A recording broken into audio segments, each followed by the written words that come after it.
বিসমিল্লাহির রহমানির রহিম।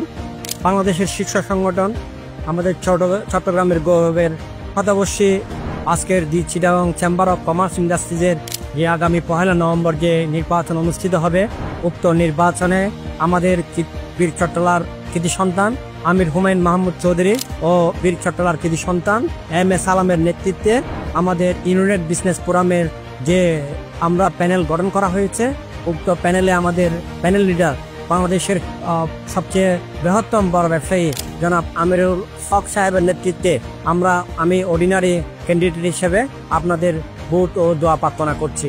এবং আমাদের অর্ডিনারিতে আমরা 12 জন, অ্যাসোসিয়েটে 6 জন, আমাদের পূর্ণ প্যানেলকে আমাদের মূল্যবান ভোট ও দোয়া প্রার্থনা করছি। আপনাদের ভোটের মাধ্যমে আগামী যে পহেলা নির্বাচন হবে, ওই নির্বাচনে আমরা যদি পূর্ণ প্যানেল জয়ী হতে পারি, তাহলে আগামীতে চট্টগ্রামের বিভিন্ন স্তরের ব্যবসায়ীদের যে সমস্যাগুলো আছে সবার সাথে হাতে কাঁধ মিলিয়ে আমরা ইনশাল্লাহ একসাথে কাজ করে যাবো ব্যবসায়ীদের জন্য। সবাইকে ধন্যবাদ। আসসালামু আলাইকুম রহমতুল্লাহি ওয়া বারাকাতুহু।